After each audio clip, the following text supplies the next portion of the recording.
तो चलिए बच्चों, आज का हम क्लास शुरू करते हैं। ठीक है, आज हम पढ़ने वाले हैं अध्याय 11 पढ़ रहे थे ना, तो अध्याय 11 के यहाँ दूसरा क्लास है, ऑनलाइन क्लास। चलिए, हम ऑनलाइन क्लास में आज पढ़ने वाले हैं फल एवं वनस्पतियों द्वारा विद्युत का चालन। आज हम पढ़ने वाले हैं विद्युत के बारे में, और ये विद्युत का जो हम पढ़ने वाले हैं किससे संबंधित हो, आज का आपका जो है फल हो गया है ना, वनस्पतियाँ हो गया, इनमें जो होता है विद्युत का चालन होता है कि नहीं होता है। यानी कि हम ये जानने वाले हैं कि जब का फल होता है, वनस्पति यानी कि पेड़ पौधे होते हैं, उन सब में जो आपका बिजली है उसका धारा प्रवाहित होता है कि नहीं होता है, इसको हम आज जानेंगे। ठीक है, तो इसके लिए समझने के लिए क्या दिया है आपके पास, जो फल होता है, सब्जी होता है, इन सब में विद्युत का चालन होता है कि नहीं होता है, तो इन सब को जानने के लिए यहाँ पे क्रियाकलाप दिया गया है। तो सबसे पहले हम क्रियाकलाप देखते हैं।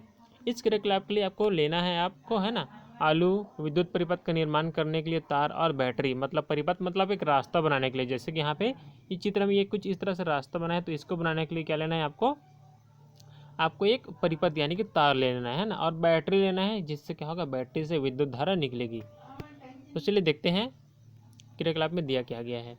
आलू को दो बराबर भागों में काट कर, है ना, देखिए जैसे चित्र में दिया है, ये आपका क्या है, ये आपका आलू है, तो इसको आपको क्या करना है, ऐसे दो बराबर भागों में काट देना है ना, इस तरह से आपको काट देना है। चित्र 11.4 के अनुसार जैसे चित्र में दिख रहा है वैसे ही एक परिपथ का निर्माण कर लेना है ना, यानी कि जैसे चित्र में दिखाया गया है कुछ इस तरह से, तो ऐसे ही आपको क्या कर लेना है, तार को जोड़ देंगे। अब क्या करेंगे, कुछ समय पश्चात अवलोकन करना है ना। इस तरह से आलू बैटरी हो गया और चुंबकीय से, इस तरह से हम क्या कर लेंगे, आलू को बैटरी के तार से और दोनों है ना, यहाँ से जैसे यहाँ पे चित्र में जुड़ा है, ये सभी तार कहाँ गया है, बैटरी में गया है, और इधर से भी घूमते ये तार कहाँ गया है, बैटरी में गया है। तो इधर से करंट आता है ना। तो देखिए आपका जो इधर से क्या आएगा, बिजली आएगा, तो इस आलू में जाएगा, और इस आलू से होते हुए इसमें जाएगा कि नहीं जाएगा, ये हमको पता करना है। यदि ये जो आपका बिजली है ना, इस तार से आकर इस आलू से होते हुए इस तार तक पहुंचती है, तो हमको पता चल सकता है कि क्या होता है, फल हो गया, वनस्पति हो गया, सब्जी हो गया, इसमें भी क्या होता है, विद्युत का चालन होता है, यानी कि विद्युत धारा का प्रवाह होता है। तो इससे पता चल सकता है कि आलू भी विद्युत का सुचालक होता है। तो सबसे पहले, इससे पहले हम देख लेते हैं क्रियाकलाप को। ठीक है, आप देखेंगे कि आलू में एक तार के चारों ओर नीला हरा सा धब्बा बन जाता है ना, मतलब जो यहाँ पे आपका एक तार है, यहाँ पे क्या हो जाएगा, नीला या हरा सा धब्बा बन जाएगा। इधर एक तार या एक तार, कोई भी दोनों में से एक तार में क्या हो जाएगा, नीला रंग का धब्बा बन जाएगा। ठीक है, अब जबकि दूसरे तार के चारों ओर ऐसा कोई धब्बा नहीं बनता, और जो आपका दूसरा तार है उसमें कोई धब्बा नहीं बनेगा। इन प्रेक्षणों को कई बार दोहराइए, आप देखेंगे कि बैटरी के धन ध्रुव से जुड़े इलेक्ट्रोड पर ही नीला हरा धब्बा बनता है। इससे पता चलता है कि जो आपका विद्युत धारा है आलू में से होकर प्रवाहित होती है तथा रासायनिक प्रभाव उत्पन्न करती है। तो इससे क्या पता चलता है कि जो आलू है उसमें भी क्या होता है, विद्युत धारा उसमें से होकर क्या होता है, प्रवाह होती है, यानी कि इस तार से निकलकर आलू में से होते हुए कुछ इस तरह से यह चुंबकीय सुई तक पहुंचता है। तो इससे ज्ञात होता है कि जो आलू है विद्युत का सुचालक है, यानी कि आलू में भी करंट आता है यदि उसको विद्युत में लगाएं तो। ठीक है, चलिए अब पता आप क्यों आएगा आलू में करंट। तो देखिए, जो सब्जी होता है वो किस पानी से उगता है, तो ये आपका ऐसे पानी से उगता है जिसमें बहुत सारे लवण वगैरह होते हैं ना। तो उस लवण में क्या होता है, पानी शुद्ध नहीं होता, नल का जल हो गया है ना, हैंडपम्प का जल हो गया, तालाब का जल हो गया, तो इन सब में क्या होता है, बहुत सारे क्या होते हैं, लवण होते हैं, खनिज लवण होते हैं। इन्हीं खनिज लवणों के घुलने के कारण ही क्या होता है, वो आपका आलू में भी वह लवण चला जाता है। तो आलू में भी उसी लवण के होने के कारण उसमें क्या होता है, विद्युत धारा मतलब विद्युत का सुचालक बन जाता है। यदि यह आलू शुद्ध जल से बनता है, यानी कि अशुद्ध जल से उगता, तो इसमें भी विद्युत का चालन नहीं होता। लेकिन आलू जो है अशुद्ध जल से नहीं उगा सकते हैं ना, किसी न किसी तरीके से आपका जो आलू है उसको जब हम उगाएंगे तो उसमें जो पानी डालेंगे उसमें क्या मिल जाएगा, बहुत सारे खनिज लवण मिल जाएंगे, और इन्हीं खनिज लवणों के मिलने के कारण ही क्या होता है, आलू में भी विद्युत का प्रवाह होता है। अब देखते हैं विद्युत लेपन। ठीक है, अब हम देखने वाले हैं विद्युत लेपन। विद्युत लेपन को समझने के लिए कुछ उदाहरणों पर विचार करें। आपने बिल्कुल नई साइकिल, नई मोटरसाइकिल, नई कार को चमकते हुए देखा होगा। हम जब क्या करते हैं, नई साइकिल लेते हैं, नई बाइक लेते हैं, यानी कि मोटरसाइकिल लेते हैं, या कोई भी नई कार देखते हैं या खरीदते हैं, तो क्या होता है, वह बिल्कुल चमकीला दिखाई देता है। जब इसमें से खरोच पड़ जाता है तो चमकदार परत हट जाती है। और जैसे क्या होता है, नई चीज़ ली है ना, कोई भी हम साइकिल ले लिया, बाइक ले लिए, कार ले लिया, बड़ी बड़ी और कोई भी गाड़ी ले लिए शुरू में जी, और उसके बाद उसमें से कोई खरोच आ जाता है, तो जहाँ पे खरोच लगता है वहाँ पे क्या हो जाता है, वहाँ पे उसका जो रंग है उड़ जाता है, और इस तरह से वहाँ पे क्या दिखने लगता है, खरोच दिख जाता है, अंदर का भाग दिखने लगता है। तो क्या होता है, वहाँ पे एक परत लगा होता है, चमकीला परत है ना। तो खरोच आ जाने से वही परत वहाँ से उखड़ जाती है, और उखड़ जाने के कारण उसका जो अंदर का भाग है वह हमको दिखने लगता है, और वहाँ का चमकीलापन हट जाता है ना। तो और उसी तरह से क्या होता है, कुछ आभूषणों को भी देखा होगा, जब उनकी सतह पर परत रहती है तो वे चमकदार दिखाई देते हैं, बाद में उनकी चमक फीकी पड़ जाती है। और जब भी हम कोई नए गहने जेवर खरीदते हैं, है ना, जैसे महिलाओं के लिए, है ना, तो जब वे नए गहने जेवर खरीदते हैं तो वे शुरू में तो क्या होता है, चमक दिखाई देते हैं, चमकीला, लेकिन धीरे धीरे करते करते धीरे जब जब समय गुजरता है तो उनकी चमक भी धीरे धीरे क्या हो जाती है, फीकी पड़ जाती है। तो ऐसा क्यों होता है, तो इन सब का क्या कारण है, विद्युत लेपन कारण है ना। तो आइए इन दोनों ही परिस्थितियों में एक धातु के ऊपर दूसरी धातु की परत कैसे चढ़ाई जाती है इसे जाने। तो ऐसा क्यों होता होगा, जो आपका गहना जेवर है, ठीक है, चांदी हो गया, सोना होगा, इस पर चमकीला पदार्थ का क्या चढ़ाया जाता है, परत चढ़ाया जाता है, और परत चढ़ाने के कारण ही वह चमकीला दिखाई देता है। लेकिन जैसे जैसे उसका उपयोग होते जाता है ना, तो वह परत धीरे धीरे हटने लगती है, और परत के धीरे धीरे हटने के कारण ही क्या होता है, उसमें उसका जो चमकीलापन है गायब हो जाता है। उसी तरह से आपका कार हो गया, साइकिल हो गया, है ना, उसमें भी जब खरोच आ जाता है तो उसका ऊपर का चमकीला परत हट जाता है, और नीचे का जो खुरदुरा परत है वह दिखने लगता है। इस कारण उस परत के हटने के कारण ही वह चमकदार नहीं दिखाई देता। अब देखते हैं क्रियाकलाप 5, ठीक है। एक बीकर, आंसू जल, कॉपर सल्फेट, धनु सल्फ्यूरिक अम्ल, बैटरी, तांबे, ये सब लेना है। एक बीकर में लगभग आपको 200 ml आंसू जल, आप आंसू जल जानते हो ना, जिसमें कोई भी लवण ना हो, लेकर इसमें 2 चम्मच कॉपर सल्फेट डालना है और विलयन बना देना है। अधिक चालक बनाने के लिए इसमें विलयन के 2-3 बूंदे तनु सल्फ्यूरिक अम्ल डाल सकते हैं। अब देखिए इस साइज़ की आपको क्या लेना है, तांबे के 2 प्लेट लेना है और उसको रेगमाल से साफ कर देना है। तांबे के 2 प्लेट को किससे साफ करना है, रेगमाल पेपर से साफ करना है, और इन्हें पानी में धोकर सुखा देना है। इसके पश्चात इन प्लेटों को बैटरी के टर्मिनल से जोड़कर फिर इन्हें कॉपर सल्फेट के विलयन में डुबाते हैं। परिपथ में लगभग 15 मिनट तक क्या प्रवाहित करते हैं, विद्युत धारा को प्रवाहित करते हैं। इसके पश्चात होता क्या है, प्लेटों को बाहर निकालकर ध्यानपूर्वक देखने से इस पर कोई परत चढ़ी हुई दिखाई देती है, और इस परत का रंग कैसा है, बैटरी के टर्मिनल को नोट कीजिए जिनसे ये इलेक्ट्रोड जुड़े हैं। तो इसमें क्या होता है, जैसे ये चित्र के अनुसार है ना, ये 2 प्लेटें हैं, देखिए ये तांबे के 2 प्लेट है, इस पर कोई परत चढ़ जाता है विद्युत धारा द्वारा, विद्युत लेपन द्वारा। इसमें क्या हो जाता है, विद्युत धारा प्रवाहित करने पर इसमें बहुत सारी परत जम जाती है, परत चढ़ जाती है। तो ये परत क्या है, कौन सी है, ये हम देखते हैं। तो यहाँ पे दिया है आगे तरफ।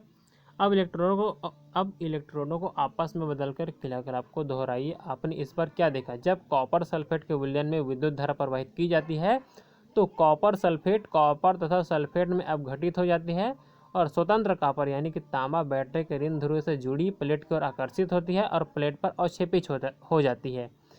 विलयन में कॉपर की कमी हो जाती है ना, इसकी पूर्ति दूसरे इलेक्ट्रोड जो तांबे के प्लेट से बना रहता है से होती है, यह विलयन में घुल जाता है। इस प्रकार विलयन में जितना कॉपर कम होता है वह विलयन में पुनः प्राप्त हो जाता है।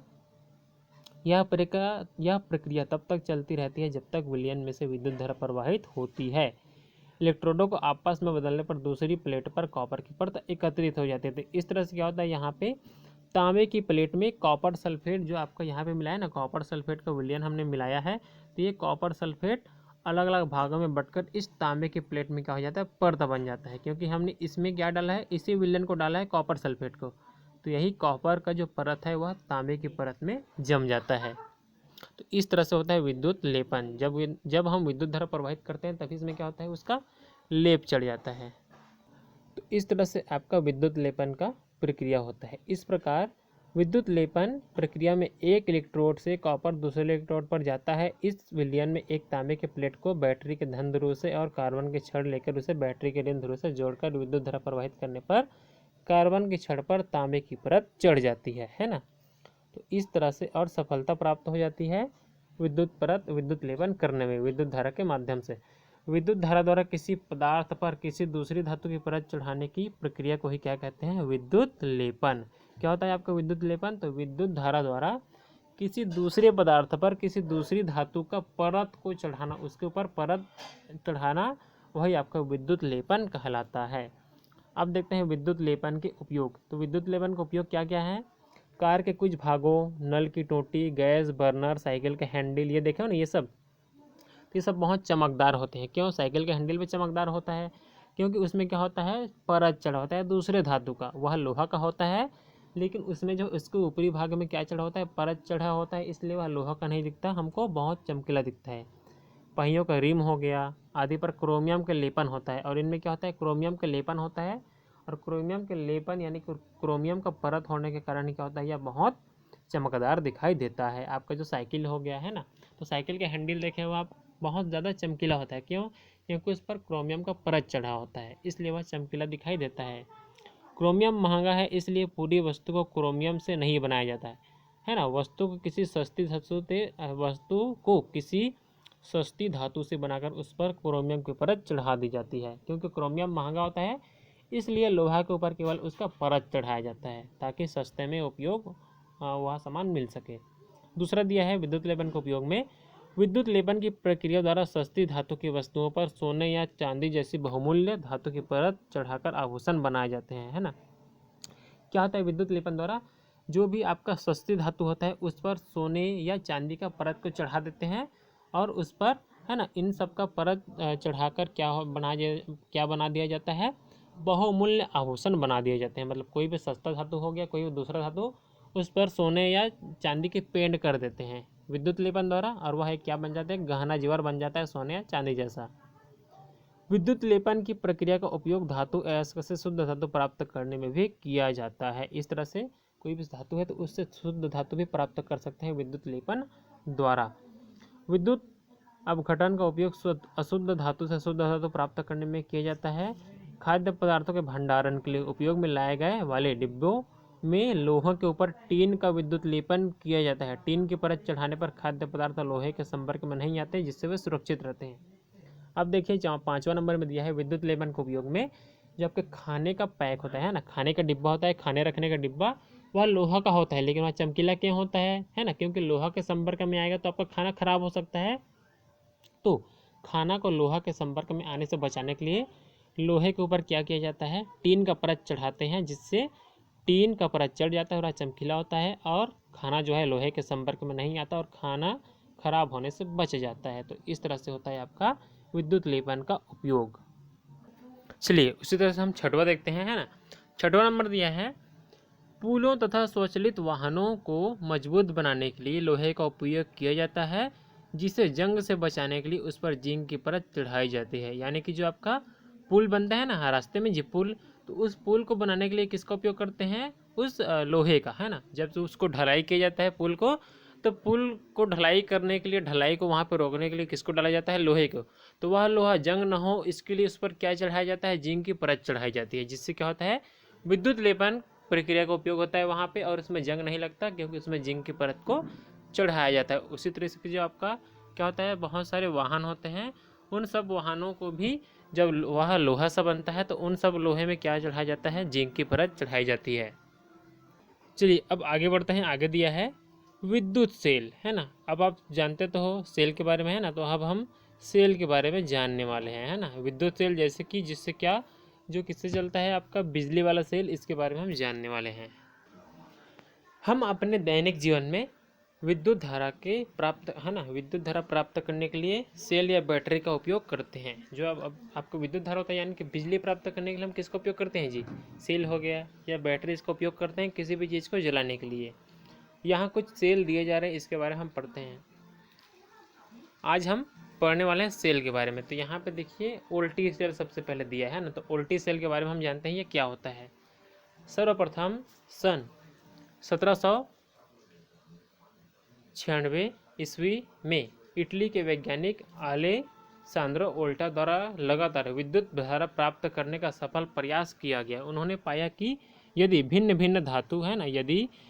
भिन्न धातु की दो प्लेटों को कांच के बर्तन में रखे अम्लीय विलयन में डुबाया जाए तो इन दोनों प्लेटों के बीच जोड़े गए परिपथ में विद्युत धारा प्रवाहित होने लगती है। विद्युत धारा का यह स्रोत उसके आविष्कारक के नाम पर वोल्टी सेल कहलाता है। यानी कि जो अलेसांद्रो वोल्टा नामक वैज्ञानिक है, उनके ही नाम पर इस सेल को क्या कहा गया, वोल्टी सेल कहा गया है। और यहाँ पे चित्र में दिखाया गया है कि कैसे उन्होंने बैटरी बनाने के लिए एक नया मतलब सेल बनाने के लिए क्या किया, एक नया प्रयोग किया, और इसी प्रयोग से यह वोल्टी सेल को बनाया गया। सेल के विलयन को विद्युत अपघट्य और धातु के दो प्लेटों के इलेक्ट्रोड कहा जाता है।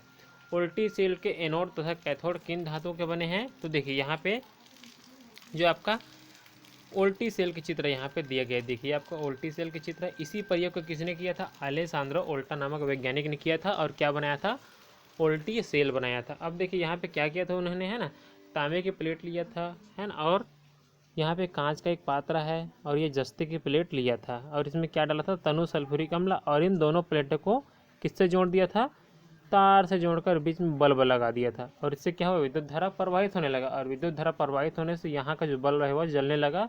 तो इस तरह से विद्युत धारा प्रवाहित होने लगा, और इसी प्रयोग से क्या किया गया, वोल्टी सेल बनाया गया।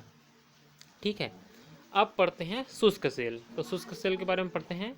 टार्च, ट्रांजिस्टर, रेडियो और कई खिलौनों में उपयोग आने वाली सेल ही क्या कहलाता है, आपका शुष्क सेल कहलाता है। यानी कि जितने भी खिलौने में क्या लगते हैं, छोटे छोटे सेल लगते हैं, वे आपके क्या कहलाते हैं, शुष्क सेल कहलाते हैं। जैसे कि क्या होगा, टार्च हो गया, ट्रांजिस्टर हो गया, अब रेडियो भी जानते हो आप, खिलौने भी जानते हो आप, इन सब में उपयोग होता है वह क्या होता है, आपका शुष्क सेल होता है। क्या आप जानते हैं कि इनकी बनावट कैसी है, तो इसे जानने के लिए एक उपयोग लाया जा चुका सेल लीजिए और उसका गत्ते या टीन का आवरण हटाकर उसके अंदर देखने का प्रयास कीजिए।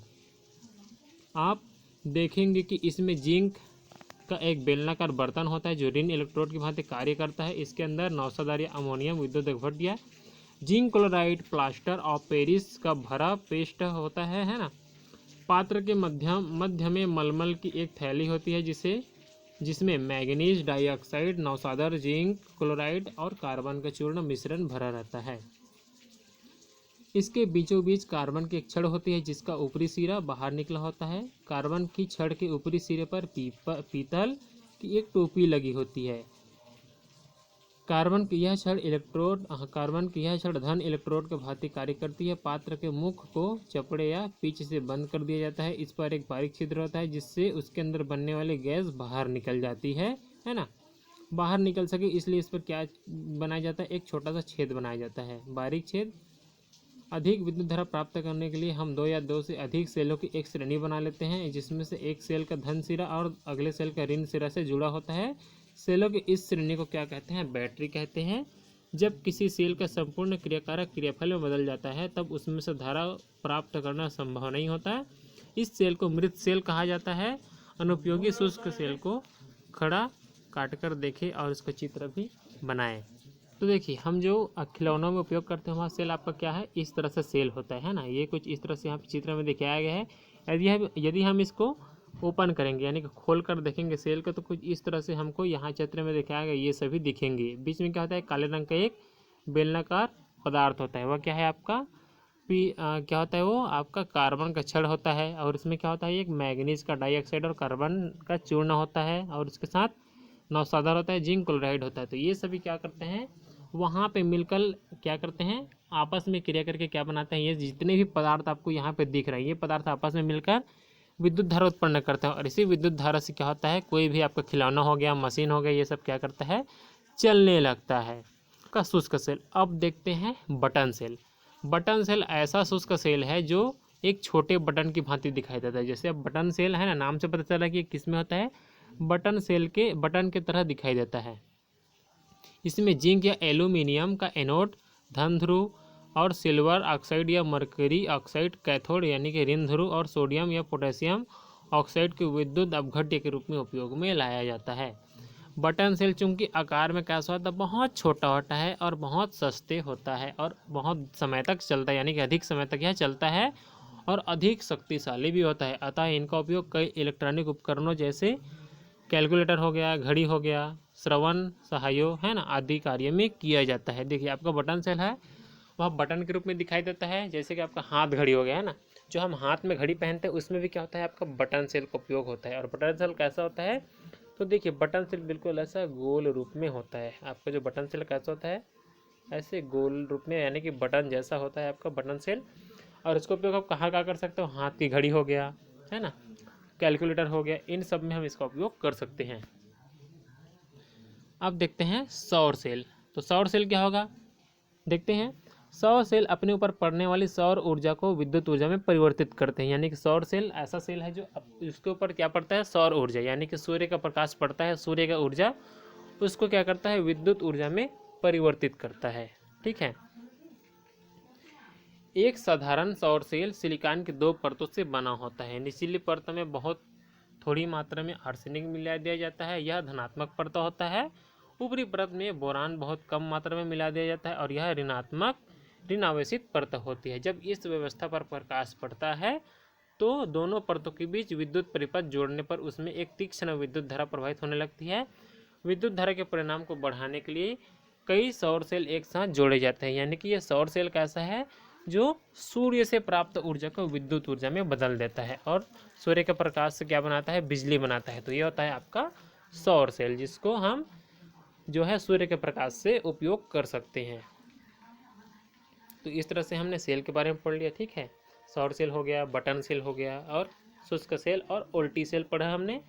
बटन सेल आप जानते हो, जिसका उपयोग कैलकुलेटर, हाथ घड़ी आदि में करते हैं। सौर सेल जिसको कैसे उपयोग करते हैं, सूर्य के प्रकाश की उपस्थिति में उपयोग कर सकते हैं। सौर सेल क्या करता है, सूर्य के प्रकाश को विद्युत ऊर्जा में बदल देता है। जैसे क्या करता है, ये आपका सौर सेल है ना, ये आपका मान के चलो ये आपका सौर सेल है और ये क्या है, आपका सूर्य है। तो यहाँ से जो उस पर प्रकाश पड़ता है सूर्य से, इसको क्या करता है, ये विद्युत ऊर्जा में बदल देता है। और यहाँ से हम कोई भी बल्ब हो गया है ना, कोई भी बिजली से चलने वाली वस्तु को हम चला सकते हैं सौर सेल के माध्यम से। यानी कि बिना बिजली खर्च किए हम सौर ऊर्जा के प्रकाश, मतलब सूर्य के प्रकाश को उपयोग कर सकते हैं और बिजली उससे बना सकते हैं। किसके माध्यम से, तो सौर सेल के माध्यम से।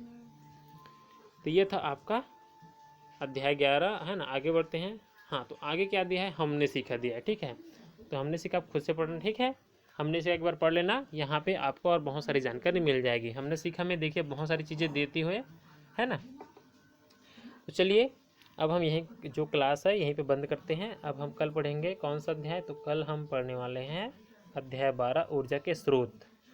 ऊर्जा के बारे में हम पढ़ने वाले। ऊर्जा मतलब क्या होता है, एनर्जी, शक्ति है ना। तो इसके बारे में हम कल पढ़ेंगे।